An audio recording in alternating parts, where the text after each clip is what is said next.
فوربك لنسألنهم أجمعين الذين جعلوا القرآن عضين فوربك لنسألنهم أجمعين عما كانوا يعملون فاصدع بما تؤمر وأعرض عن المشركين إنا كفيناك المستهزئين الذين يجعلون مع الله إلها آخر فسوف يعلمون صدق اللہ العظیم۔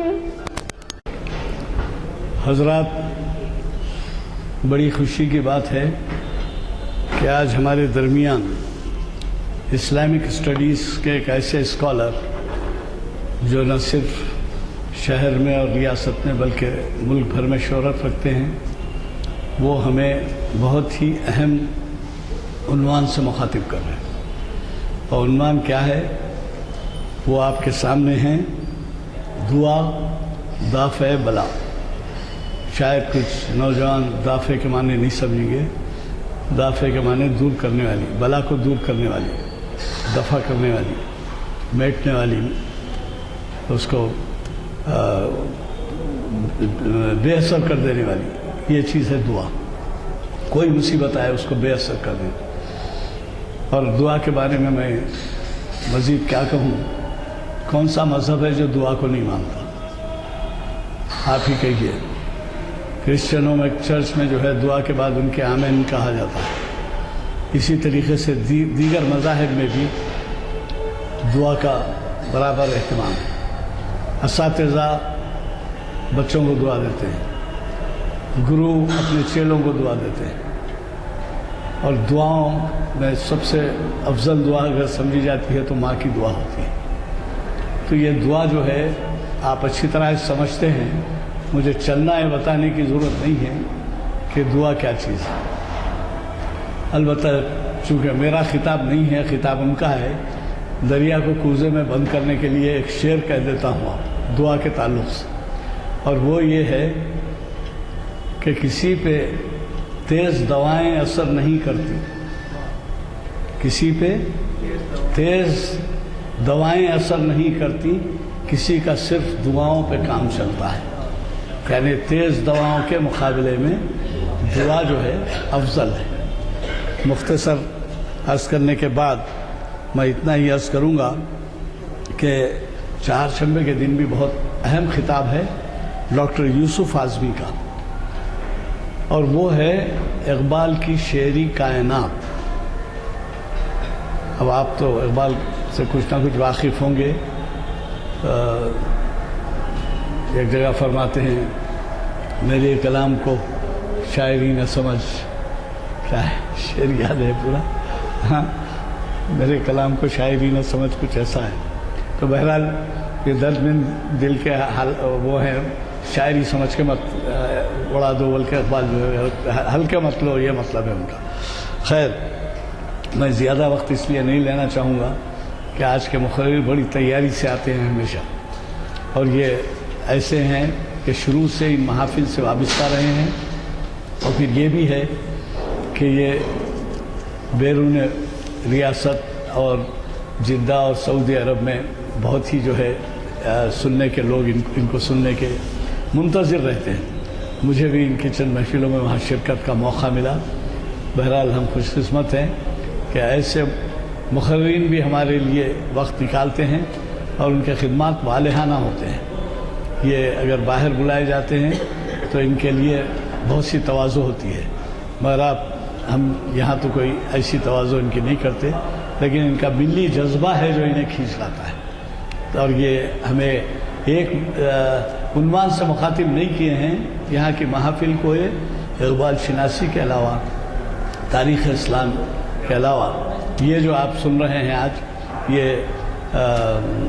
شریعت انفارمیشن سروس کی محفل میں بھی ہے، ہمیں استفادے کا موقع دیتے ہیں۔ دوستو، آپ سے پہلے ہمیشہ سے کہتا آیا ہوں، اس دور میں ہمارے لیے مطالعے کا شوق نہیں رہا۔ تھوڑا بہت مطالعے کا شوق تھا تو ٹی وی کی وجہ سے وہ بھی جاتا رہا۔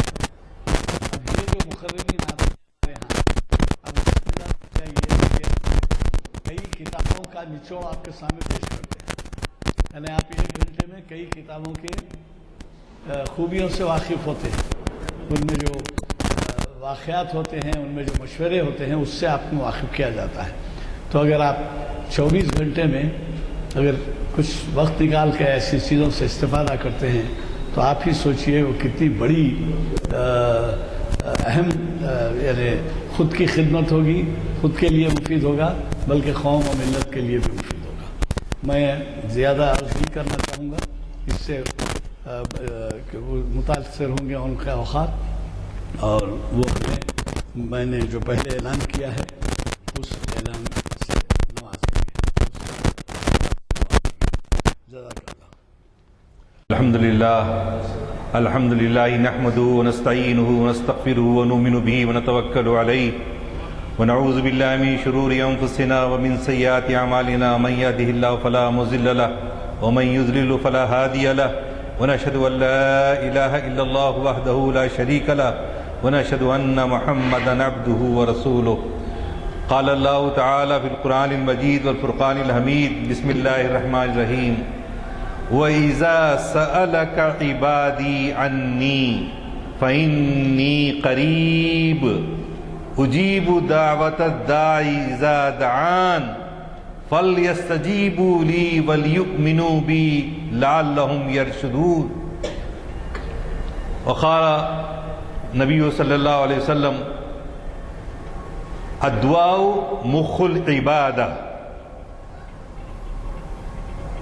صدق اللہ وصدق رسولہ النبی الکریم، ونحن علی ذلک من الشاہدین والشاکرین والحمد للہ رب العالمین۔ محترم جناب غلام یزدانی صاحب، سینئر ایڈوکیٹ، جناب نشتر صاحب، بزرگوں اور دوستو، السلام علیکم ورحمۃ اللہ وبرکاتہ۔ رمضان کے بعد یہ پہلی ہماری ملاقات ہے آج کے اس ایوان میں جو حاضر ہونے کا ہم کو موقع ملا ہے۔ اللہ تعالیٰ آپ لوگوں کی رمضان کی دعائیں، عبادتیں، ریاضتیں سب قبول فرمائے، اور ساتھ ساتھ جو ہے ہم کو یہ بھی توفیق عطا فرمائے کہ جو رمضان میں ہم سیدھے راستے پر چلنے کے عادی ہو جاتے ہیں، وہ عمر بھر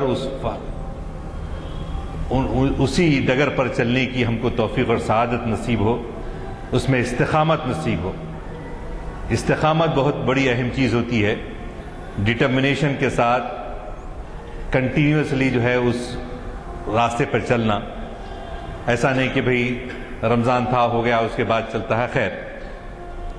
تو لیکن جہاں رمضان کی برکتوں سے مالا مال ہوئے، عید الفطر پر خوشیاں منائیں، پھر جو ہے آپ نے مشرق وسطیٰ میں مصر کے خصوصاً جو حالات ہیں، سیریا کے جو حالات ہیں، اور مڈل ایسٹ میں جو ہو رہا ہے، اس پہ گفتگو کسی اور موقع پر تفصیل سے کی جائے گی انشاءاللہ۔ لیکن بہت ہی آپ لوگوں سے میری گزارش ہے کہ دعا کیجئے کہ اللہ ان کو نیک توفیق عطا فرمائے، اپنی کرسیوں اور اپنے عہدوں کے لیے رہنے کے بجائے ملت کے لیے، انسانیت کے لیے ان کو کام کرنے کی توفیق و سعادت نصیب فرمائے۔ یہ دنیا عارضی ہے، سب آپ جانتے ہیں۔ تو یہ قلبی تاثرات تھے جو ہمارے 1.5 مہینے کی گیپ کی وجہ سے مجھے آپ سے عرض کرنا پڑا۔ آج کا جو موضوع ہے، دعا دفع بلا۔ دعا جو ہے بلاؤں کو ٹالتی ہے، تقدیر کو بدلتی ہے، صرف وہ دعا ہے۔ اور قرآن مجید جنہوں نے رمضان میں تراویح میں اور تفسیر اس کی سمجھ کر پڑھی ہے تو کئی جگہ پر ایسے الفاظ آپ کو ملتے ہیں کہ جہاں پر اللہ تعالیٰ جو ہے آپ سے کہہ رہا ہے کہ میں سن رہا ہوں، مجھے پکارو، میں تمہاری پکار کا جواب دیتا ہوں۔ ابھی میں نے جو آپ کے سامنے ایک آیت تلاوت کی سورہ بقرہ کی ہے، جس میں اللہ نے ارشاد فرمایا شہر رمضان کے بعد ہی ہے وہ، شہر رمضان الذی انزل فیہ القرآن ھدی للناس وبینات من الھدی والفرقان فمن شہد منکم الشہر فلیصمہ ومن کان مریضا او علی سفر فعدۃ من ایام اخر، یعنی جس میں کہا شہر رمضان کی برکتوں کے بارے میں کہا جا رہا ہے، اس میں روزے رکھنے کے لیے کہا جا رہا ہے، اور جو مریض ہیں ان کے لیے جو اجازت ہے اس کا ذکر کیا جا رہا ہے، تمہارے لیے آسانیاں فراہم کی گئی اس کا ذکر کیا جا رہا ہے۔ اس کے بعد کہا جا رہا ہے وَإِذَا سَأَلَكَ عِبَادِي، اور جب میرے بندے مجھ سے سوال کرتے ہیں، وَإِذَا سَأَلَكَ عِبَادِي عَنِّي، میرے بارے میں مجھ سے سوال کرتے ہیں، مجھ سے اللہ تعالیٰ فرما رہے ہیں جب میرے بندے مجھ سے سوال کرتے ہیں فَإِنِّي قریب، میں ان کے بالکل قریب ہوں، بالکل اردو میں استعمال ہو رہا ہے، کوئی مشکل عربی نہیں ہے۔ فَإِنِّي قریب اجیب، اجیب میں جواب کا بد سے بنا، میں جواب دیتا ہوں، جب بندے مجھے پکارتے ہیں تو میں ان کی پکار کا جواب دیتا ہوں۔ اجیب دعوت الداعی اذا دعان، جب پکارنے والا مجھے پکارتا ہے۔ فَلْيَسْتَجِيبُوا لِي لَعَلَّهُمْ يَرْشُدُونَ، اور میں ان کی جو طلب کرتے ہیں اس کا جواب دیتا ہوں۔ جواب کس طرح سے دیتے ہیں؟ یعنی بالکل ان کی دعاؤں کو قبول کر کے اللہ تعالیٰ جواب دیتے ہیں۔ تو یہ جو پورا کلام پر ہم کو یقین ہے کہ یہ اللہ کا کلام ہے، اور وہاں سمیع قریب مجیب الدعوات کے کئی مرتبہ انی مجیب کے الفاظ قرآن میں آئے کئی جگہ پر، اور اللہ تعالیٰ نے پھر رسول کریم صلی اللہ علیہ وسلم نے حدیثوں میں کئی وقت یہ زور دیا ہے۔ اس میں اتنا مواد ہے، اس موضوع پہ اتنا مواد ہے کہ آسانی سے ہم 2-3 دن اس پہ گفتگو کر سکتے ہیں، اتنے جمع کر کے میں آخر میں نوٹ کرنا مشکل ہو گیا تو کتابیں اٹھا کے لایا، تو بہت ساری چیزیں اس میں جو ہے ہمارے لیے کہیں۔ میں گفتگو کو چونکہ کچھ نوجوان بھی بیٹھے ہیں تو ذرا ایک تفہیم کے لیے آسان ہونے کے لیے میں کچھ واقعات بھی جو ہے آپ کے سامنے پیش کرنا چاہوں گا تاکہ بات کو ہمارے دلوں کے اندر، ہمارے دماغوں کے اندر اترے۔ حضرت یوسف علیہ السلام کا سورہ پڑھے آپ، پورے قرآن پاک میں ایک ہی سورہ ہے وہ حضرت یوسف، اور حضرت یوسف علیہ السلام کا ذکر سورہ یوسف سے ہٹ کر کہیں اور نہیں ہے۔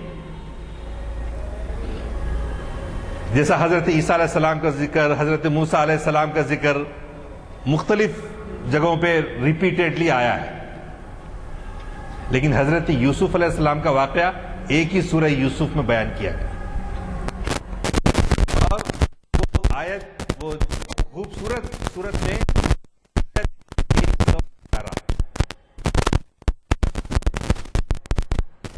اور شروع کس طرح سے ہوا؟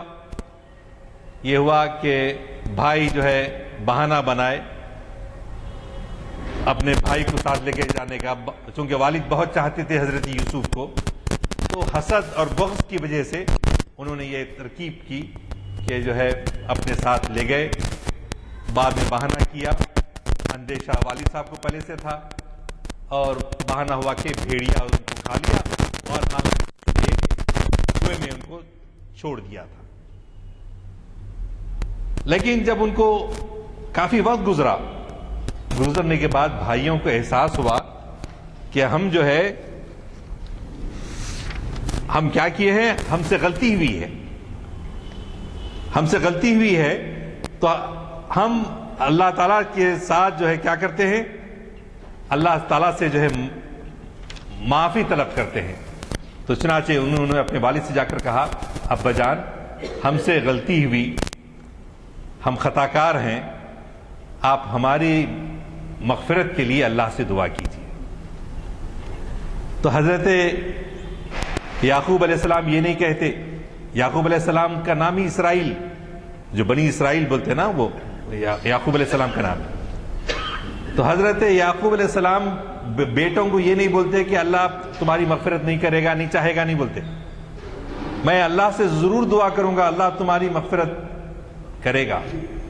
حالانکہ اتنا بڑا گناہ کیا انہوں نے، ایک ہونے والے نبی کو قتل کرنے کا منصوبہ بنایا اور والد کو اتنی اذیت دی، جی جھوٹا خمیس خون میں آلودہ جانور کو لا کے پیش کیا. لیکن والد صاحب اللہ کی رحمت سے مایوس نہیں ہیں.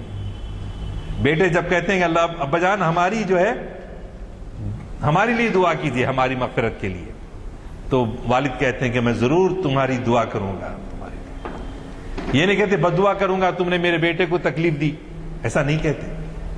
نبی کے شایان شان نہیں ہوتی یہ بات. تو چنانچہ استغفر لکم، میں تمہارے لیے دعا کروں گا. حضرت یوسف علیہ السلام جو ہے، حضرت یوسف علیہ السلام کے والد جو ہے اپنے بیٹوں سے کہتے ہیں، جو قرآن کی جو آیت ہے اس میں قالوا یا ابانا استغفر لنا ذنوبنا انا کنا خاطئین. قالوا، انہوں نے کہا ان بھائیوں نے، ابا جان استغفر لنا، ہماری مغفرت فرمائیے ہمارے گناہوں کی، ذنوبنا انا کنا خاطئین، کہ ہم جو ہے سر خاطئین میں سے تھے، خطا کرنے والوں میں سے تھے. کلو بنی آدم خطاؤن، ہر انسان جو ہے کیا ہے، خطا کرنے والا ہے. ہم سب بیٹھے ہوئے، ہم سب خطا کار ہیں، ہم سب سے خطائیں ہوئی ہیں، گناہ سرزد ہوئے ہیں. ایک جگہ اللہ تعالیٰ سورہ زمر میں فرماتا ہے، یا قل یا عبادی الذین اسرفوا، اے محمد صلی اللہ علیہ وسلم آپ کہہ دیجئے اللہ کے ان بندوں سے، یا عبادی، کہ ہم سے زیادتی ہو گئی. لیکن اللہ تعالیٰ فرماتے ہیں لا تقنطوا من رحمت اللہ، اللہ کی رحمت سے مایوس نہ ہو. ان اللہ یغفر الذنوب جميعا، سارے کے سارے گناہ اللہ تعالیٰ معاف فرما دیتا ہے. کوئی گناہ ایسا نہیں ہے جو اس کو اللہ تعالیٰ معاف نہیں فرماتا. تو یہ گناہ اللہ اپنے رحمت کے سہارے سے، اپنی رحمت کی وجہ سے، وہ رحیم ہے، وہ کریم ہے جی. اور رحمان اور رحیم کے اندر بھی جو ڈیلیکیٹ جو فرق ہے، رحمان کے معنی ان کی ذات سراپا رحمت ہے، اور رحیم کے معنی میں جن کی رحمت کا بہاؤ جاری ہے، کنٹینیو ہے، یعنی رحمت، ان کی رحمت ختم ہی نہیں ہوتی، وہ نوازتے جاتے ہیں، معاف کرتے جاتے ہیں، اور وہ جو ہے اللہ تعالیٰ کی وہ رحمت جاری ہے. تو میں عرض یہ کر رہا تھا، تو والد نے کیا جواب دیا؟ والد نے کہا قال سوف استغفر لکم، ضرور میں تمہارے لیے مغفرت چاہوں گا اللہ سے. انہو هو الغفور الرحیم، بلا شبہ وہ کیا ہے، معاف کرنے والا غفور ہے اور رحیم ہے، رحم کرنے والا ہے. تو آپ دیکھیں یہاں پر اتنا بڑی گناہ ہونے کے باوجود اپنے بھائی کا، اپنے والد کو تکلیف دی، یہ سب جو اللہ تعالیٰ کیا کر رہا ہے، اللہ پر پورا بھروسہ ہے اور ان کے والد کو بھروسہ ہے اور قرآن کی آیتیں ہیں. تو لہٰذا اس سے بڑھ کر گناہ بھی کوئی ہو سکتے ہیں، اگر ہیں تو بھی اللہ تعالیٰ ان کو معاف کرنے والا ہے، یہ پورا یقین ہم میں ہونا چاہیے. حضور اکرم صلی اللہ علیہ وسلم نے ایک حدیث بیان کی، ایک واقعہ بیان کیا، بخاری میں بھی ہے، مسلم میں بھی ہے، دونوں صحاح ستہ کی کتابوں میں. ایک صاحب بڑا جوش و خروش تھا، ان کو غصہ بہت تھا، 99 آدمی کو قتل کیے، 99 قتل کر کے ان کو ذرا خیال آیا کہ میں بہت غلطی کر رہا ہوں. میں ایک واقعہ آپ کو بیان کر چکا ہوں جو گزشتہ سال امریکہ میں ہوا تھا. ایک نوجوان لڑکا اپنی ماں کو مارا اور 30 بچوں کو ختم کیا تھا امریکہ میں، ابھی حال میں. He was in early 20s، 21 22 کا تھا. میں جلسہ رحمت العالمین کی تقریر میں بھی اس واقعے کو بیان کیا تھا کہ آج انسانیت کا اتنا دعویٰ کرنے والے اور جو ہے وہاں پر کس طرح سے آج کا انسان، تو ہم بولیں گے 99 آدمی کیسا قتل ہوا، ہوتے ایسے واقعات آج ہو رہے ہیں، پہلے کی کیا بات تھی.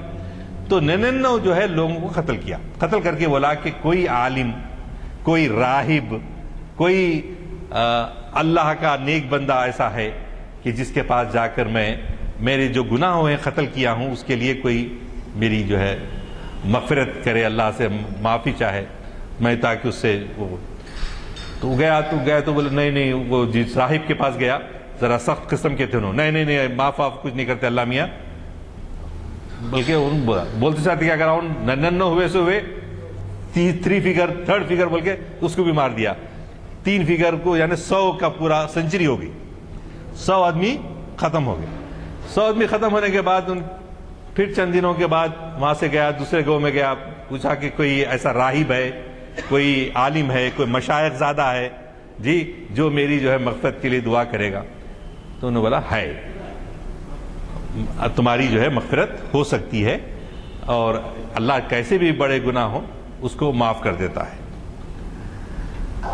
اب کرنے کے بعد ان کو جو ہے ان کا انتقال ہو گیا، ان کا انتقال ایسے راستے میں ہوا کہ ان کو وہ صاحب نے کہا تم فلاں جگہ پہ جاؤ، وہاں سب لوگ اللہ کی سے لو لگاتے بیٹھے ہوئے، اللہ کی عبادت کرتے ہوئے بیٹھے، تو تلاش کرتے کرتے وہ مقام تک پہنچنے کے لیے انہوں نکلے سفر میں ان کا انتقال ہو گیا، 100 آدمیوں کو قتل کرنے والا کا انتقال ہو گیا۔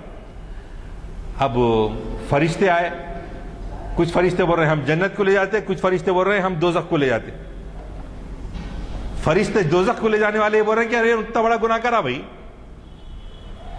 رحمت والے فرشتے یہ بول رہے ہیں کہ نہیں ان گناہ نہیں کرا، ان مغفرت توبہ کر لیا تھا، اس ارادے سے نکلا تھا۔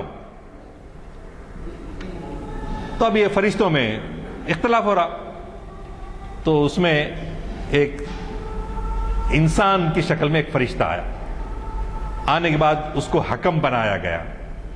اس حکم نے یہ فیصلہ کیا کہ جس منزل کی طرف وہ جا رہا تھا اس کے ڈسٹنس کو اور اس کے انتقال کی ڈسٹنس کو ناپیں گے، میجر کریں گے، میجرمنٹ کریں گے، جس منزل سے نکلا تھا اور جس منزل پہ انتقال ہوا، اور جس منزل پہ انتقال ہوا وہاں سے جہاں جانے والا تھا، توبہ کرنے کے لیے، عبادت کرنے کے لیے جانے والا تھا، تو ناپے تو کیا ہوا، ڈسٹنس جو جہاں جا رہا تھا وہ منزل وہ بالکل قریب تھی، تھوڑی تھی، تو بولے اس کا حق چونکہ وہاں تک پہنچ گیا تھا، نیکی کی راہ میں وہ آگے بڑھ چکا تھا، لہذا وہ جنتی ہے۔ اللہ میاں کی رحمت اندازہ لگائی، 100 آدمیوں کو قتل کرنے والا اگر پورے گڑ گڑاہٹ کے ساتھ، اپنے پورے یقین کے ساتھ اللہ کے پر بھروسہ کر کے کیا کرنا، توبہ کرنا، اور توبہ کرنے کے بعد اللہ کی رحمت اتنی وسیع ہے کہ اللہ اس کو جو ہے معاف کر دیتے ہیں۔ اب حضرت عبداللہ شاہ صاحب رحمۃ اللہ علیہ کو میں کبھی، ہم چھوٹے بچے تھے جب جا کے سنتے تھے، تو انہوں نے کہا اللہ میاں تواب الرحیم ہے بول کے میاں گناہ کرتے نہیں بیٹھنا، گناہ کرو پھر جائیں گے معافی چالیں گے، پھر گناہ کرو معافی چالیں گے، ایسا نہیں ہوتا، بلکہ کیا کرو، دیکھو تمہارے پاس ایک آئنٹمنٹ ہے، ایک مرہم ہے جس کو لگانے سے زخم مندمل ہو جاتا ہے۔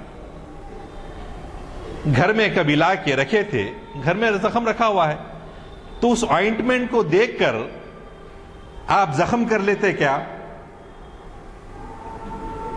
آئنٹمنٹ تو ہے، اصلاح ہو جاتی، ہاں زخم مندمل ہو جاتا، لہذا بول کے بلیڈ لے کے کاٹ لیتے، کھکورتے، ارے کہاں، اگر گناہ ہوتا، اگر زخم ہوتا ہے تب مرہم یاد آتا ہے، آئنٹمنٹ یاد آتا ہے، دوا خانے کو جاتے یا گھر میں ہے تو لگا لیتے، فارمیسی کو جاتے، لیکن چونکہ زخم آئنٹمنٹ سامنے ہے بلکہ زخم نہیں کر لیتے۔ اللہ تعالی ان گناہوں کو معاف کرتا ہے جو اس ارادے سے کرتا ہے کہ دوبارہ میں مکرر نہیں کروں گا، چونکہ اللہ تواب ہے بلکہ گناہ نہیں کرتے جانا، چونکہ مرہم رکھا ہوا ہے بلکہ زخم نہیں کرتے کوئی۔ تو اس تجویز، اس مثال کے ذریعے علامہ مرحوم نے بڑی ہی اچھی جو ہے تشبیہ دے کر ہم کو سمجھایا، اور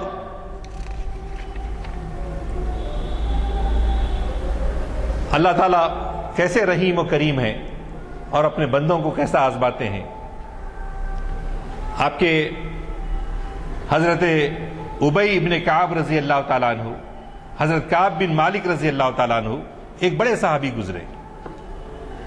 حضرت کعب بن مالک رضی اللہ تعالیٰ عنہ، حضرت مرارہ بن ربیع رضی اللہ تعالیٰ عنہ اور حضرت ہلال بن امیہ رضی اللہ تعالیٰ عنہ، 3 صحابی ہیں. تینوں صحابی کے پاس اچھے گھوڑے تھے، اچھے اونٹ تھے. تو اعلان ہوا، حضرت حضور اکرم صلی اللہ علیہ وسلم نے اعلان فرمایا کہ تبوک کو جانا ہے، غزوہ تبوک کے لیے تمام لوگوں کو جہاد پہ جانے کے لیے تیار کیا جا رہا ہے. تو یہ مومنین صادقین تھے، سچے ایمان والے تھے، لیکن ان کو یہ خیال ہوا کہ ہمارے پاس اچھے گھوڑے ہیں، ہم تیز بڑھا کے جا کے مل جائیں گے. تناسانی ہو گئی، سستی ہو گئی، لیزی آئیڈلنس کی وجہ سے ہم کل جائیں گے، پرسوں جائیں گے. اسی میں جو ہے وہ ٹائم گزر گیا. غزوہ تبوک سے رسول اللہ صلی اللہ علیہ وسلم کامیابی کے ساتھ واپس آ گئے.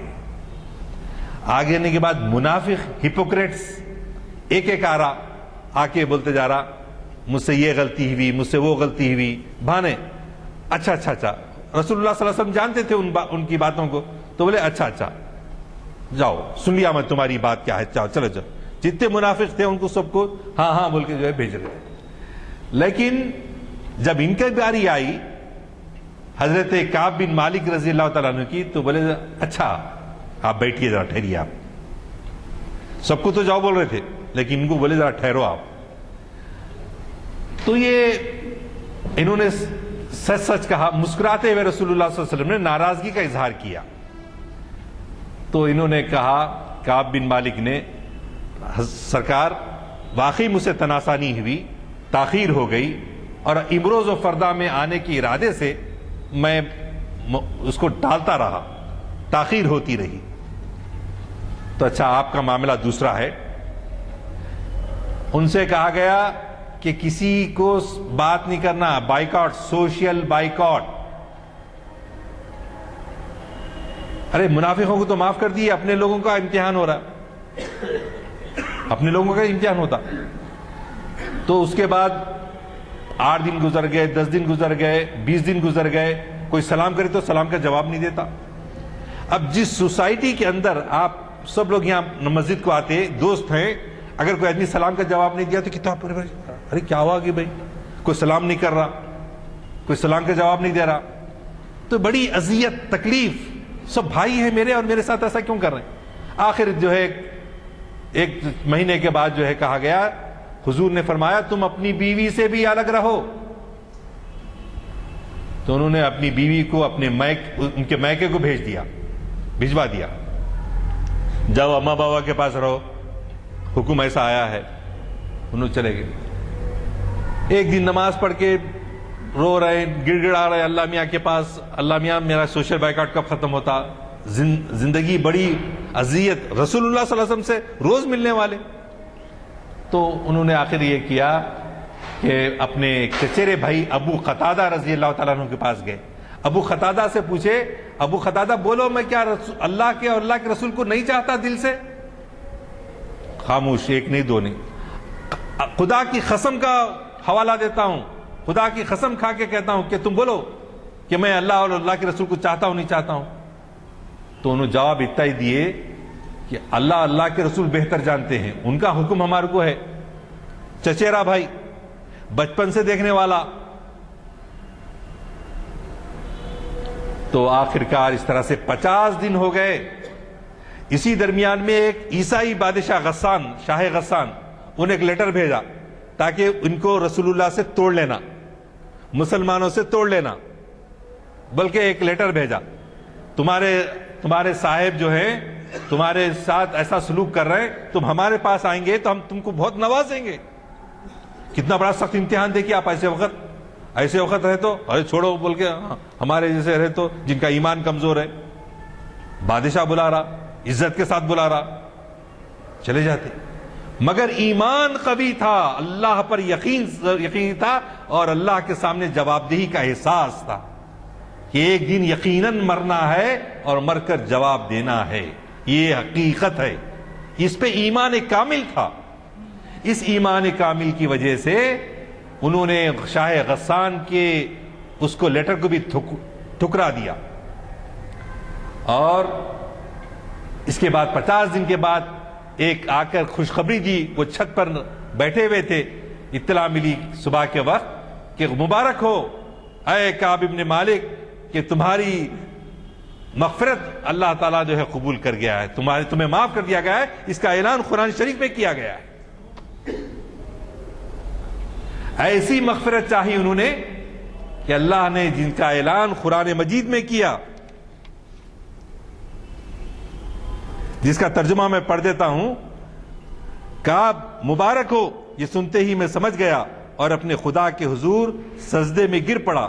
پھر تو لوگوں کا تاتا بن گیا, ہر ایک آ رہا مبارکباد دے رہا ہے کہ تمہاری مغفرت کا اعلان قرآن میں ہو گیا.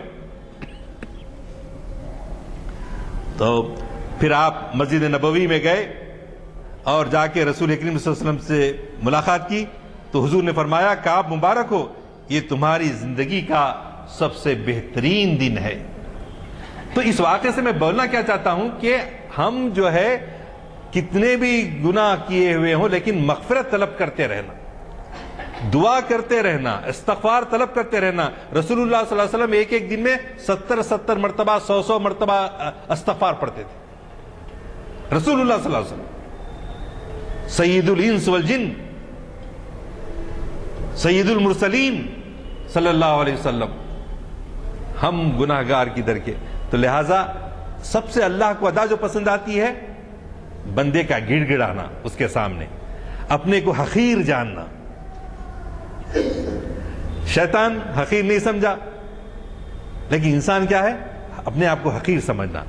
دعا کرنا کہ کیا اللہم اجعلنی صبورا و شکورا, اے اللہ مجھے صبر کرنے والا بنا, شکر ادا کرنے والا بنا. اللہم اجعلنی فی عینی صغیرا وفی اعین الناس کبیرا, اے اللہ مجھے میرے اپنی آنکھوں میں چھوٹا کر دے اور لوگوں کی آنکھوں میں مجھے بڑا کر دے.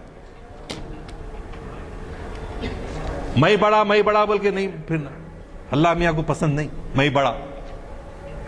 لوگ بولے تو کچھ بات ہے, بولے تو بھی پھر بڑے, اپنے آپ کو بڑے نہیں سمجھنا. ہمیشہ جو ہے انکساری کے ساتھ, عاجزی کے ساتھ. اللہ کو سب سے زیادہ جو پسند ہے انسان کی عاجزی جو پسند ہے. استغفار کثرت سے جو ہے ہم کو پڑھتے رہنا چاہیے.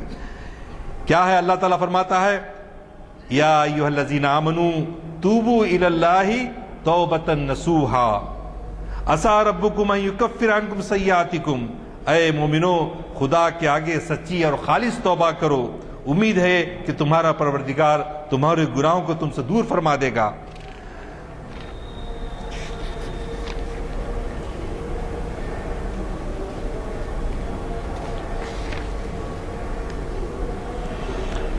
اور ایک واقعہ, اگر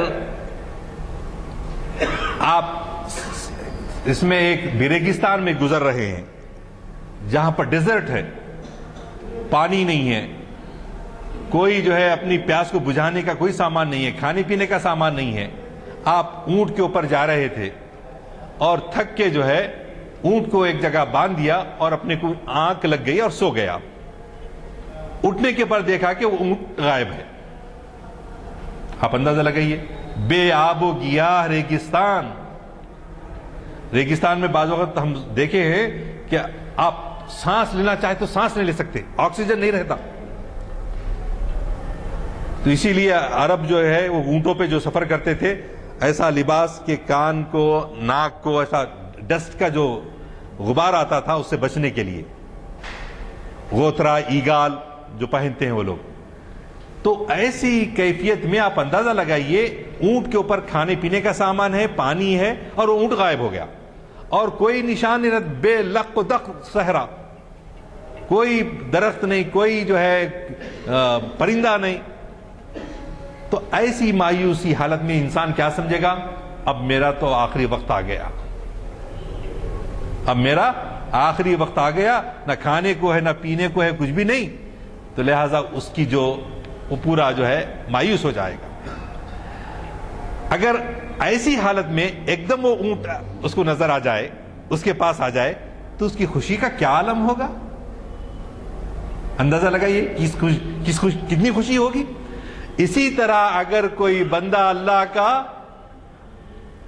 اللہ سے بھول گیا تھا، اللہ کو، فسق و فجور میں مبتلا ہو گیا تھا، گناہوں میں ڈوب گیا تھا، لیکن وہ جب لوٹ کے اللہ کی طرف آتا ہے تو اس کو اس سے زیادہ خوشی ہوتی ہے جس طرح سے اونٹ کے گمنے سے اس بدوی کو ہوئی تھی۔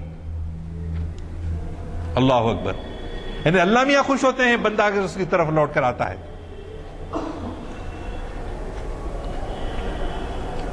آپ اندازہ، پھر میں اس کو پڑھتا ہوں، میں نے آپ کے زمانے ہی کہا، اگر تم میں سے کسی شخص کا اونٹ ایک بے آب و گیا صحرا میں گم ہو گیا اور اس طرح کا کھانے پینے کا سامان بھی اسی گم ہونے والے اونٹ پر تھا، اور وہ شخص چاروں طرف اس لق و دق صحرا میں اپنے اونٹ کو ڈھونڈ ڈھونڈ کر مایوس ہو چکا ہو، پھر وہ زندگی سے بے آس ہو کر کسی درخت کے نیچے موت کے انتظار میں لیٹ رہا ہو، ٹھیک اسی حالت میں وہ اپنے اونٹ کو سارے سامان سے لدا ہوا اپنے پاس کھڑا دیکھ کر تصور کر لو اس کو کیسی خوشی ہوگی۔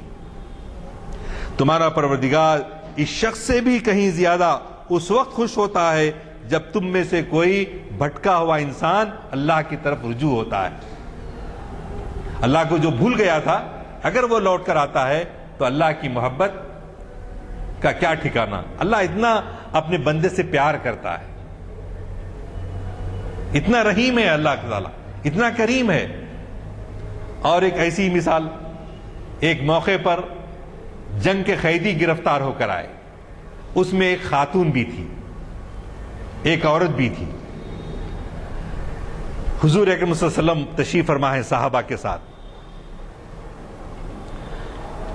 اور وہ عورت جو ہے بے چین ادھر جاتی ادھر پھرتی، کسی کا بچہ دکھا تو اس بچے کو اٹھا لیتی، اٹھا کے جو ہے دودھ پلانے کی کوشش کرتی۔ تو رسول اللہ صلی اللہ علیہ وسلم یہ منظر دیکھ رہے ہیں، اس عورت کی بے چینی کا منظر دیکھ رہے ہیں، تو سرکار نے جو صحابہ قریب تھے ان سے کہا، تم دیکھ رہے ہو اس عورت کی بے چینی کا عالم؟ وہ بے چین کیوں ہے؟ اس لیے کہ اس کا شیرخوار بچہ، دودھ پیتا بچہ وہ چھوٹ گیا ہے، اور وہ قید ہو کر یہاں پر آئی ہے، اور وہ بے چین اور تڑپ کس رہی ہے؟ اپنی ممتا کی وجہ سے اپنے بچے کے لیے تڑپ رہی۔ اس سے بھی کہیں زیادہ اللہ تعالی اپنے بندے کو جو اپنے سے دور ہو جاتا ہے اس کے لیے اس کی محبت میں جو ہے اس کو تلاش رہتی ہے اس بندے کہ وہ بندہ اگر آ جائے گا، تو اگر اس حالت میں اس بچے کو اگر ماں کو مل جاتا تو کتنی محبت ہوتی، کتنی خوشی ہوتی اس ماں کو۔ تو اسی طرح وہ فاسق و فاجر بندہ، وہ گناہگار بندہ جو اللہ سے دور ہو کے بھاگ رہا ہے، لیکن گناہ توبہ کر کے جب قریب آتا ہے تو اس عورت سے زیادہ اللہ کو خوشی ہوتی ہے کہ میرا بندہ میرے پاس لوٹ کر آیا۔ اب اندازہ لگا رہے ہیں اللہ تعالیٰ کو کتنی محبت ہے، اور اسی لیے قرآن میں کہتا ہے کہ تم بھی اللہ کو ویسا ہی چاہو، والذین آمنوا اشد حبا للہ۔ جو ایمان والے لوگ ہوتے ہیں اللہ سے کیا کرتے ہیں؟ شدید محبت کرتے ہیں، شدید محبت کرتے ہیں۔ اللہ کی شدید محبت ہوتی ہے، اللہ کے رسول سے سچی محبت ہوتی ہے۔ میں اس واقعے کو پھر پڑھتا ہوں کہ دیکھیے یہ بھولنے کی بات نہیں ہے۔ ایک موقع پر کچھ جنگی قیدی گرفتار ہو کر آئے، ان میں ایک عورت بھی تھی جس کا دودھ پیتا بچہ چھوٹ گیا تھا۔ وہ ممتا کی ماری ایسی بے قرار تھی کہ جس چھوٹے بچے کو پالے تھی اپنے چھاتی سے لگا کر دودھ پلانے لگتی۔ اس عورت کا یہ حال دیکھ کر نبی اکرم صلی اللہ علیہ وسلم نے صحابہ سے پوچھا، کیا تم توقع کر سکتے ہو کہ یہ ماں اپنے بچے کو خود اپنے ہاتھوں آگ میں پھینک دے گی؟ کیا اپنے بچے کو اتنا چاہنے والی اپنے ہاتھوں سے آگ میں پھینک سکتی ہے؟ صحابہ نے کہا، یا رسول اللہ صلی اللہ علیہ وسلم، خود پھینکنا تو درکنار، وہ اگر گرتا ہو تو یہ جان کی بازی لگا کر اس کو بچا لے گی۔ آگ میں پھینکنا تو دور کی بات ہے، لیکن اگر وہ آگ میں گرتا ہے تو اس کو اپنی جان کی بازی لگا کر اس کو بچا لے گی۔ اس پر نبی صلی اللہ علیہ وسلم نے ارشاد فرمایا، خدا اپنے بندوں پر اس سے بھی زیادہ رحیم ہے۔ اگر ہمارا حساب کتاب اللہ کی رحمت کے بغیر کوئی جنت میں جانے کا متمنی ہے یا خواہش مند ہے تو یہ ممکن نہیں ہے اگر حساب کتاب پہ چلے تو. ہمارے گناہ اتنے ہیں، چونکہ اس کی رحمت ایسی ہے، ایسی مامتا سے بڑھ کر رحمت ہے، اسی کے سہارے ہم جو ہے اللہ ہم کو دوزخ کی آگ سے بچا سکتا ہے. خو انفسکم واہلیکم نارا، تم اپنے آپ کو اور اپنے اہل و عیال کو دوزخ کی آگ سے بچاؤ.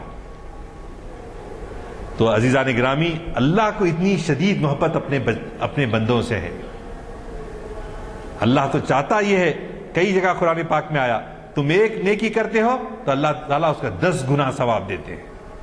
عشر امثالھا، 10 گنا اس کے برابر دیتے ہیں. اور جب گناہ کرتے ہو، خطا کرتے ہو، ایک کا ایک ہی لکھتے ہیں. ایک گناہ کو ایک ہی گناہ، بلکہ ارادہ آنے پر نہیں، سرزد ہونے پر. اللہ اکبر، اللہ اکبر. اسی وجہ سے تو ہم ہیں، ورنہ ہمارا حال کیا ہوتا. تو ضرورت اس بات کی ہے کہ اتنا اللہ چاہنے والا جو ہے، تو اللہ کو یہ پسند ہے کہ بعض اوقات ہیں، جیسا مغرب کا وقت آ رہا ہے، جب اذان ہو رہی ہے، جب جو جمعہ کا خطبہ 2 خطبوں کے درمیان خطیب ممبر پہ بیٹھ رہا ہے، یا جمعہ کی شب ہے، جمعرات کی شب ہے، پیر کی شب ہے، 27ویں شب ہے شب قدر کی، اور دوسرے کے نزائی بعض بولتے ہیں، بعض بولتے نہیں بولتے، شب برات میں جیسا وہ بھی ہے. لیکن اسی طرح آپ کے کعبے کے دروازے کے پاس اگر آپ ملتزم کو پکڑ کر دعا کریں، حجر اسود کو بوسہ لے کر دعا کریں، حتیم میں جا کر میزان رحمت کے نیچے کھڑے ہو کر دعا کریں، تو ایسے مقامات بھی ہیں اور ایسی ساعتیں بھی ہیں، ایسے اوقات بھی ہیں، خصوصی اوقات جہاں اللہ بندے کی پکار کو بہت زیادہ سنتا ہے. ویسے ہمیشہ سنتا ہے، لیکن خاص خاص اوقات بھی ہیں. تو لہٰذا ہم کو ان اوقات پر بھی، اور تہجد کی نماز میں صبح ایک نماز فجر سے گھنٹہ 1.5 گھنٹہ پہلے اٹھ کر جو استغفار کرتے ہیں، اللہ تعالیٰ ان کی دعاؤں کو سنتا ہے. تو لہٰذا ہمارا یہ کام ہے کہ گڑ گڑا کر اللہ کو اپنا بنائیں، اللہ کی طرف رجوع ہوں. اور بہت ساری حدیث شریف میں، قرآن پاک میں اتنی دعائیں آئی ہیں کہ ماشاءاللہ اس کے مفہوم کے ساتھ اگر ہم دعا کرتے رہیں، جیسا ہمارا چلنا پھرنا سب کچھ دعا ہوتا ہے. کیا آپ سوتے وقت کی دعا پڑھ کے سو جائیں، آپ صبح اٹھتے ہی دعا پڑھیں، آپ بیت الخلاء میں داخل ہوتے وقت بائیں پیر کو داخل کر کے داخل ہوئے اور دعا پڑھتے چلے جائیں، اور جب باہر نکالیں تو سیدھے پیر کو باہر نکال کر دعا کریں. مسجد میں جاتے وقت، مسجد سے نکلتے وقت، چاند کو دیکھتے وقت، چاند رویت ہلال کے وقت، جو ہیں رسول اللہ صلی اللہ علیہ وسلم نے ان احادیث کے ذریعے آپ کو محفوظ کر دیا گیا ہے. تو ان دعاؤں کو ہم اپنے بچوں کو یاد دلائیں اور پورے اس مفہوم کے ساتھ پڑھیں. صرف پڑھنا نہیں، اللہم باسمک اموت واحیا، میں اللہ تیرے نام کے ساتھ سوتا ہوں اور زندہ ہوتا ہوں، مرتا ہوں اور زندہ ہوتا ہوں، اس کا معنی ہے. تو ہمیشہ ہم کو موت ایک عارضی موت ہے جو ہم سوتے ہیں رات میں، گھنٹہ 2 گھنٹے جب بھی سوتے ہیں، عارضی موت ہی ہے. تو اس کو موت کو یاد کرتے ہیں کہ ہماری ابدی جب موت آئے گی، تو لہٰذا اللہ کو یاد کر رہے ہیں. کھانا کھاتے وقت اللہ کا شکر ادا کر رہے ہیں، کیا کیا نعمتوں سے نوازا جی. تو اس طرح سے مفہوم کے ساتھ ہم اپنے بچوں کو یاد دلائیں. بچپنے میں بہت جلدی یاد ہوتے، بڑے ہونے کے بعد یاد نہیں ہوتے، مشکل ہوتا. تو اس لیے ہم میں، چونکہ یہاں اکثر بزرگ حضرات بیٹھے ہوئے ہیں، تو یہ کام ہے کہ ہم اپنے بچوں کو ان آیات کی طرف جو ہے، اور انتہائی خشوع و خضوع کے ساتھ. امام صاحب دعا کر رہے ہیں، کب ختم کرتے کی کب نہیں کی، سر کھجالے رہے، ہاں، اور یہ ہو رہا کدھر توجہ نہیں ہے. اور امام صاحب کو بھی عربی آنا معلوم رہنا، پلورل صیغے میں انہوں دعا کرنا، سنگلر اس میں نہیں کرنا، کیونکہ سب کی طرف سے انہوں دعا کر رہا، تو آمین بولنا. تو اور بعض لوگ جو ہے بہت لمبی لمبی دعا کرتے، نہیں کرنا لمبی دعا. بعض لوگوں کو کیا ہوتا ہے، بوڑھے ہیں، ضعیف ہیں، یا کبھی کبھار شب قدر میں کر لیے تو الگ بات ہے، بعض وقت جو ہے بیٹھ کے بھی جو ہے لمبا. یہ پورے ایک دوسرے کا خیال رکھنا, امام صاحب کو بھی خیال رکھنا ہے, جماعت کثیر کا, اور فالوورز کو بھی, مقتدیوں کو بھی جو ہے اس بات کا خیال رکھنا ہے, تو تاکہ بیزارگی نہ پیدا ہو. بیزارگی سے اللہ کتاب نے نہیں مانا, پورے خشوع و خضوع کے ساتھ گڑ گڑاتے ہوئے اپنے حقیقی ابدیت کا اظہار کرتے ہوئے اس سے پورے دعا مانگنی چاہیے. اور قرآن پاک میں اللہ نے کیا فرمایا؟ ادعو ربکم تضرعان. تضرع بولے تو کیا بات؟ اپنے رب کو عاجزی اور انکساری کے ساتھ پکارو. ابدیت کی شان یہی ہے کہ وہ ہمیشہ عاجز رہے, ہمیشہ حاضر رہے. حضرت زکریا علیہ السلام کو اللہ نے کیا دعا سکھائی؟ وَاذْكُرْ رَبَّكَ فِي نَفْسِكَ تَضَرُّعًا وَخِيفًا. زور سے بآواز بلند دعا نہیں کرنا, لوگوں کو دکھانے کے واسطے نہیں. رات میں اٹھ رہے تو تضرعاً خیفہ, خیفہ بولے تو خاموشی کے ساتھ, گڑ گڑاتے ہوئے, آنکھوں میں آنسو لائے ہوئے, اپنے گناہوں کا اعتراف کرتے ہوئے, اپنی ابدیت کا اظہار اعتراف کرتے ہوئے اللہ کے سامنے کریں گے تو ایک بات. اور اس کے لیے کیا ہے دعاؤں کے لیے؟ اکثر آپ سنے ہوں گے حلال رزق کھائے تو اللہ میاں دعاؤں کو سنتا. حلال رزق کھانا, حلال طریقے سے, حرام کا نہیں کھانا, سود کو اوائڈ کرنا, لوگوں کی امانت میں خیانت نہیں کرنا, ایسے بنائے ہوئے کپڑے نہیں پہننا, ایسے پیسے سے حج کو نہیں جانا. تو یہ سب جو ہے اس بات کا خیال کرے تو کیا ہوتے؟ مستجاب الدعوات ہوتے. اللہ ان دعاؤں کو ان کی قبول کرنے والا ہے, ان کی دعائیں قبول ہوتی.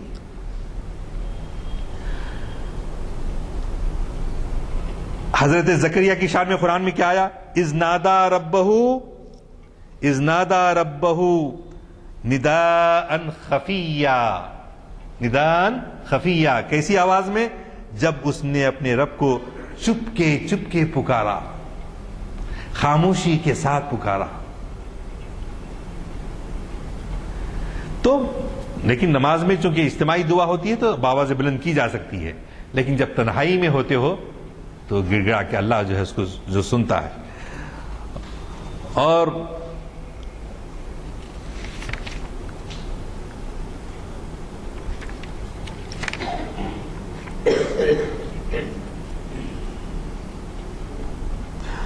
ایک واقعہ بڑا آپ لوگ سنے ہوں گے کہ نبی کریم صلی اللہ علیہ وسلم نے ایک واقعہ سنایا کہ 3 لوگ ایک غار میں جو ہے بیٹھ گئے تھے, لیکن غار میں بیٹھنے کے بعد کیا ہوا, اس کے اوپر ایک بڑا گنڈ پتھر آ کے وہ غار کے دروازے کو بند کر دیا.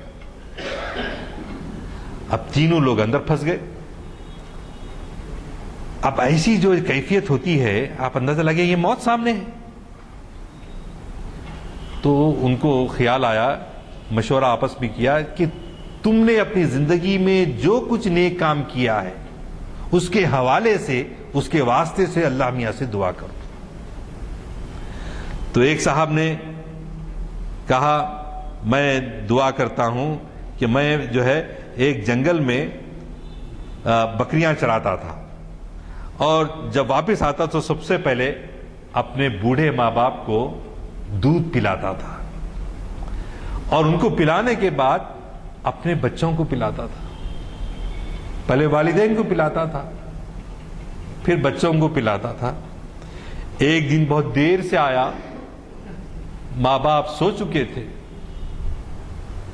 تو میں دودھ کا پیالہ لے کر ان کے سرہانے کھڑا رہا. بچے میرے پاؤں کو پکڑ کر بلبلا رہے تھے بھوک سے, ابا جان ہم کو دودھ پلائیں. لیکن میں نے اپنے ماں باپ کی نیند کو ڈسٹرب کرنا نہیں چاہا, اور صبح تک میں دودھ کا پیالہ لے کے ویسا ہی کھڑا رہا, اور میرے بچے روتے روتے بلکتے ویسے ہی سو گئے. اے اللہ, میں پورے اخلاص کے ساتھ میں اپنے والدین کی خدمت کے لیے وہ کیا تھا، میرا وہ عمل کے بدلے میں تو آج ہم کو یہاں سے نجات دلا دے۔ تھوڑا سا پتھر ہٹا۔ دیکھیے آپ ماں باپ کی کیا مقام ہے، آج ہمارے ماں باپ کا ہم کیا اعتراف کر رہے ہیں۔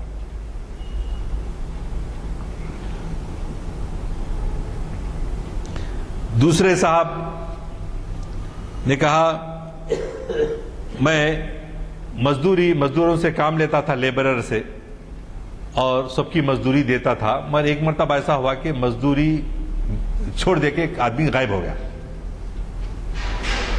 بہت زمانے کے بعد وہ آدمی آیا کہ میری مزدوری تمہارے پاس باقی تھی، میرے کو مزدوری واپس کرو۔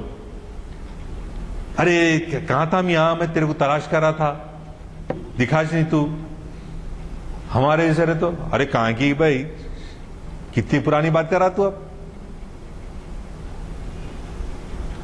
اس نے کیا کیا، کئی بکریاں اور مال اسباب اس کو دے رہے۔ وہ آدمی بولا نہیں، میرے تھوڑے سے پیسے تھے میرے پاس، میں تمہارے پاس سے آنے کا ہے۔ تو اس نے بولا نہیں، میں کیا تم جو مزدوری چھوڑ کے گئے تھے نا، اس کو کاروبار میں لگایا، اس کاروبار سے مجھے اتنا فائدہ ہوا ہے، میں تم کو دے دینا چاہتا ہوں، یہ تمہارا ہے۔ اللہ اکبر، یہ ایمانداری۔ اللہ میری اس نیکی کی وجہ سے آج ہم کو اس مصیبت سے نکال۔ پھر پتھر اور تھوڑا سا ہٹ گیا، دو کی دعائیں ہو گئی۔ اب تیسرے صاحب جو تھے، انہوں نے، ان کی کزن تھی، اس سے بہت پیار ہو گیا ان کو، اور کزن نے ان سے کچھ پیسے رقم مانگی تو رقم دے دیے۔ رقم دینے کے بعد اس کی نیت خراب ہوئی ذرا، کہ کزن ہی ہے، ذرا قریبی تعلق ہو جا سکتا ہے، بلکہ ذرا قریب جانے کی کوشش کیا۔ تو انہوں نے حرام علیک، میرے قریب نہیں آنا، تم، یہ منع ہے ایسا قریب آنا، روک دی۔ اور کیا کر دیا، میں پیسے دیا تھا بلکہ میں ایسا سوچ رہا تھا، مگر جب میری کزن مجھے روکی تو میں رک گیا اللہ کے واسطے، اور میں وہ رقم معاف کر دیا۔ تو یہ میری نیکی کی وجہ سے آج مجھے بات، تو پتھر وہ پورا ہٹ گیا، تینوں باہر نکل کر آ گئے۔ تو بعض وقت عمل صالح کے واسطے سے بھی دعا کی جا سکتی ہے، مگر ہمارے پاس رہے تو نا، اتنے بڑے کام کہاں کریں ہم، بڑے نیک رہے تو ہم جو ہے خالی بہت آسانی سے کچھ دعائیں یاد ہیں پڑھ لیتے ہیں بغیر سوچے سمجھے کس کے سامنے گر رہے ہیں، کون ہے، کس سے مانگ رہے ہیں، معلوم ہی نہیں۔ انہوں دینے والے ہیں فقط، اور ہم لیتے جا رہے ہیں، بغیر مانگے بھی دے رہا اللہ میاں، بغیر مانگے ہی دے رہا بہت سارا، تو ہے نا۔ تو عزیزان گرامی، دفع بلا جو ہے، بلا کو دور کرنے کے لیے، اب مثال کے طور پہ ہم لوگ اب نیک لوگ بیٹھے ہوئے ہیں، تو اب انہوں جو ہے دعا کرتے، بہت پہلے کیا کرتے، سب سے پہلی چیز اگر ایک دم کوئی مصیبت آ گئی، فار ایگزامپل جو ہے ہمارے یزدانی صاحب کے اوپر حملہ ہوا تھا 84 میں، یعنی 2 لوگ ختم ہو گئے، ان کے اوپر بھی حملہ ہوا، تو اس وقت جو ہے کہ جو کیفیت انسان کی ہوتی ہے، ایک دم ڈر، خوف طاری ہو جاتا۔ اسلام میں کیا ہے، نفسیاتی طور پہ آپ کو کتنی بھی مصیبت آئے، آپ کا قلب مطمئن رہنا، قلب کو کیا کرنا، مطمئن رکھنا، دہشت اور خوف کا شکار نہیں ہونا۔ خوف طاری ہوتا ہے، انسانی فطرت ہے، لیکن فوری رجوع الی اللہ ہونا، اللہ ہمارے ساتھ ہے، اللہ ہر مصیبت کو دور کرنے والا ہے، اللہ ہمارے بالکل بازو ہے، ہماری شہرک سے زیادہ قریب ہے، نحن اقرب من حبل الورید، ہم جو ہے تمہارے شہرک سے زیادہ، تمہاری جگولر وین سے بھی زیادہ ہم قریب ہیں، اللہ تعالیٰ فرماتے ہیں۔ ایک جگہ اللہ تعالیٰ فرماتے ہیں وَهُوَ مَعَكُمْ أَيْنَمَا كُنْتُمْ، وہ تو تمہارے ساتھ ہے، تم کہاں ہیں؟ یعنی اللہ تو ہمارے ساتھ ہے، لیکن ہم کو خود شعور نہیں ہے اللہ کے ہمارے ساتھ ہونے کا. اس بات کو سمجھیے، بہت اہم ہے. بات چونکہ خشک معلوم ہوتی ہے، لیکن اس کو غور کیجیے آپ کہ اللہ کی معیت ہمارے ساتھ ہے، ہمارے ہر عمل کو دیکھ رہے ہیں. ہم میں جو وسوسے آتے ہیں اس سے بھی واقف ہیں. من شر الوسواس الخناس، اللہ میاں سے مانگتے نا، خناس کے شر سے ہم کو محفوظ رکھو، وسوسوں سے محفوظ رکھیے. اللہ میاں سنتے بلکہ بولتے نا. تو اللہ کی معیت کا احساس جب ہوتا ہے، غار سور میں رسول اللہ صلی اللہ علیہ وسلم حضرت ابوبکر صدیق کے ساتھ ہجرت کو جا رہے تھے، بیٹھے تھے، دشمن قریب آ پہنچا. حضرت ابوبکر صدیق کو ڈر ہوا کہ کہیں ابھی دشمن ہم کو دیکھ نہ لے. تو رفیق راہ طریق حضرت صدیق رضی اللہ تعالی عنہ نے کو جب پریشان دیکھا اور آپ کے جسم پر پریشانی سے جو پسینے کے قطرے حضور کے روح انور پہ پڑے تو حضور بیدار ہو گئے صلی اللہ علیہ وسلم.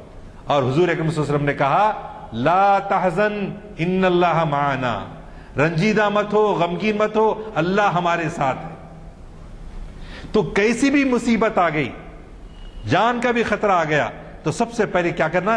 دل کو سنبھالنا. دل میں جو خوف طاری ہوتا نا، ایک دم رجوع اللہ، اللہ ہمارے ساتھ ہے، اللہ کی معیت ہمارے ساتھ ہے. اللہ بالکل ایسے ہی. اب مثال کے طور پر باہر ایک صاحب کھڑے ہوئے ہیں، نیر میں باہر نکلو تمہارا بتاتا ہوں. تو اب میں بولتا ارے کیسا جو بھائی، طاہر بولتے چلو نیر صاحب کچھ بھی نہیں، میں ساتھ ہوں آپ کے، چلو کیا کرتا دیکھنے کے. اب انہوں چلے تھا میں اور اکڑ کے، طاہر قوی آدمی ہے، کیا ہے میرے کو کیا مار سکتا، طاہر ہے ساتھ، بول کے باہر نکل. تو جتنا یقین ہم ان کو طاہر کو دیکھ کے ہو رہا ہے، ان کے مسلس کو دیکھ کے ہو رہا ہے، ان سے کئی گنا زیادہ اللہ میاں قوی ہیں. ان کی قوت کا ہم اندازہ ہی نہیں لگا سکتے، انہوں جو چاہے کر سکتے. تو وہ یقین ہونا ہمارے دلوں کے اندر، اس کے بغیر دعا جو ہے وہ کیفیت نہیں پیدا ہوتی کہ اللہ ہماری دعاؤں کو ضرور سنتا ہے. یہ ایقان کے ساتھ، یہ یقین کے ساتھ کہ اللہ ہماری دعاؤں کو ضرور سنتا ہے. اور ایک آخری بات بولتے ہوئے میں اپنی گفتگو ختم کرتا ہوں کہ مثال کے طور پر ایک شخص ہے، گزر رہا ہے، بڑی خوشنما وادی ہے، یہ نیل گری ہلز وقار آباد کے پاس. ابھی آج صبح میں جا کر آ رہا ہوں میں وہاں، ارے خوبصورت منظر، ہرا بھرا. اب درمیان میں کیا ہے؟ بیچ میں ایک ندی ہے سمجھو آپ. تو آدمی کیا سمجھ رہا، یہ ندی کو میں کراس کر کے اس وادی میں جا نہیں سکتا، اس گارڈن کے اندر، اور میں لطف اندوز نہیں ہو سکتا. لیکن اس آدمی کا قصور کیا ہے معلوم ہے؟ اس کو یہ نہیں معلوم ہے کہ اس کے اوپر پل ہے، برج ہے. تو ہمارا بھی حساب وہی ہے، ہم کو اللہ وہ جنت رکھا ہوا ہے، اللہ میاں پل بنا دیے ہیں، لیکن ہم کو معلوم ہی نہیں ہے کہ وہ پل کراس کر کے ہم جا سکتے ہیں. اگر ہم کو اس بات کا یقین ہو جائے کہ اللہ ہمارے ساتھ ہے، اللہ ہماری ضرورت کو پورا کرتے ہیں، یقینی پورا کرتے ہیں، تو پھر جو ہے ہماری دعاؤں میں وہ اثر پیدا ہوگا کہ اگر امریکہ سے بھی بیٹھ کے کوئی ہمارے بچے ہمارے کو بولے دعا کرو ہمارے لیے، دفع بلائیات کے لیے دعا کرو، بولے تو وہ کیفیت ہمارے اندر طاری کرنا پہلے کہ اللہ کی معیت کا احساس، ہمارا قلب مطمئن ہونا. قلب مطمئن نہ ہوگا تو پھر اللہ تعالیٰ ہماری دعاؤں کو پورے یقین کے ساتھ قبول کرے گا، سنے. اور یہی کیفیت جب جو بھی دعا کرنے کے لیے ہم کو بولتا ہے تو یہ کیفیت اپنے دل پہ طاری کر کے اس کی شکل کو سامنے رکھ کے دعا کرنا اس کے لیے، تو اللہ تعالیٰ آپ کی دعاؤں کو بھی قبول کرتا ہے. جب آپ دوسرے کی خیر خواہی چاہتے ہیں، دوسرے کی خیر خواہی چاہتے ہیں. تو میں اپنی گفتگو ختم کرتے ہوئے، کیونکہ اب نماز کا وقت ہونے والا ہے، تو اللہ میاں کو جو سب سے زیادہ پسند ہے وہ یہی کہ ہمیشہ اس کا شکر ادا کرتے ہیں. شکر ادا کرنے سے اللہ تعالیٰ اور اس کو نوازتا ہے. اکثر ہم لوگ جو ہے اس چیز کو بھول جاتے ہیں، ہمیں شکوہ ہی کرتے ہیں، اللہ ہم کو بیمار کر دیا، ہم کو وہ کر دیا، اس میں کتنی انعامات سے نوازا ہے اللہ تعالیٰ. اس کا شکر ادا کرنا، شکر ادا کرنے سے لئن شکرتم لازیدنکم، اللہ کیا کرتا ہے، تم جتنی شکر زیادہ کرتے ہو اللہ ان کو تمہارے کو اور نوازتا ہے. تو یہ دعا کا جو ہے فلسفہ ہے، اور ہم میں سے ہر ایک کو اس بات کا یقین ہونا، لیکن اس کے لیے بہت ضروری عمل یہ ہے کہ سب سے پہلے قلب کے اندر طمانیت قلبی ہونا، دہشت اور خوف سے دل پاک ہونا، اللہ کے حاضر و ناظر ہونے کا یقین ہونا، اور اس بات کا یقین ہونا کہ اللہ کے سوا کوئی ہماری دعاؤں کو پورا نہیں کر سکتا. لا ناصر الا اللہ، اللہ کے سوا کوئی ہمارا مددگار نہیں ہے. لا الہ الا اللہ، اللہ کے سوا ہمارا کوئی معبود نہیں ہے. لا رازق الا اللہ، ہمارے رزق کی پریشانی ہے، نوکری کی پریشانی ہے تو بھی کوئی پورا کرنے والا نہیں ہے. لا رازق الا اللہ، اللہ کے سوا کوئی رازق نہیں. لا مؤثر الا اللہ، اللہ ہی ہماری دعاؤں کو سننے والا ہے، اس سے سوا ہماری دعاؤں کو اثر کرنے والا کوئی اور نہیں ہے کہ کسی کے واسطے سے ہمارے کو دعائیں نہیں ہوتی. ہاں ہمارے والدین سے ہم کہہ سکتے ہیں، کوئی نیک بزرگ ہیں ان سے آپ کہہ سکتے ہیں ضرور کہ دعا کریں، لیکن دعا کرنے کے ساتھ ساتھ ہر بندے کو اس بات کا یقین ہونا چاہیے کہ کتنا بھی گنہگار ہو بندہ، اللہ تعالیٰ اس کے گناہوں کو معاف کرتا ہے. اتنی مثالیں میں آپ کے سامنے دے چکا ہوں. تو لہٰذا ہم پورے شعور کے ساتھ اللہ کے سامنے گڑ گڑائیں، خاص طور سے وہ قبولیت وقت کی جو دعائیں ہیں، قبولیت دعا کا جو وقت ہوتا ہے خاص ان وقتوں پہ دعا کریں، ان ساعتوں میں دعا کریں. اپنے لیے، اپنے اولاد کے لیے، سب سے پہلے اپنے لیے دعا کریں، اپنی اولاد کے لیے دعا کریں، اپنے رشتہ داروں کے لیے دعا کریں، پھر ملت اسلامیہ کے لیے دعا کریں، انسانیت کے لیے دعا کریں، اور ان بزرگوں کے لیے دعا کریں جنہوں نے دین کی خدمت کے لیے اپنے بہت ساری خدمات دیں. جن بزرگوں سے آپ متاثر ہیں ان کے لیے، ان کے مرتبوں کی بلندی کے لیے دعا کریں، اور اللہ سے یہ دعا کریں کہ قیامت کے روز اللہ تعالیٰ حوض کوثر پر رسول کریم صلی اللہ علیہ وسلم کے ہاتھوں سے ہم کو شربت ہنیئن پینے کا شرف حاصل کرنے کی توفیق کے لیے دعا کریں. تو اور ایمان کے ساتھ زندہ رہنے، ایمان کے ساتھ خاتمے کے لیے دعا کریں. یہ بہت ساری دعائیں ہیں، اور پورے یقین کے ساتھ کہ اللہ ہماری دعاؤں کو قبول کرنے والا ہے، یہ یقین ہونا چاہیے. اللہ سے دعا کرتے ہوئے میں اپنی گفتگو ختم کرتا ہوں. ربنا تقبل منا انک انت السمیع العلیم وتب علینا انک انت التواب الرحیم. اللہم لا سہل الا ما جعلته سہلا وانت تجعل الحزن سہلا اذا شئت. لا الہ الا هو الحلیم الکریم سبحان اللہ رب العرش العظیم. یا اللہ، یا اللہ، یا احد، یا واحد، یا موجود، یا جواد، یا باسط، یا کریم، یا وہاب، یا ذی الطول، یا غنی، یا مغنی، یا فتاح، یا رزاق. تقبل منا انک انت السمیع العلیم. وآخر دعوانا الحمد للہ رب العالمین.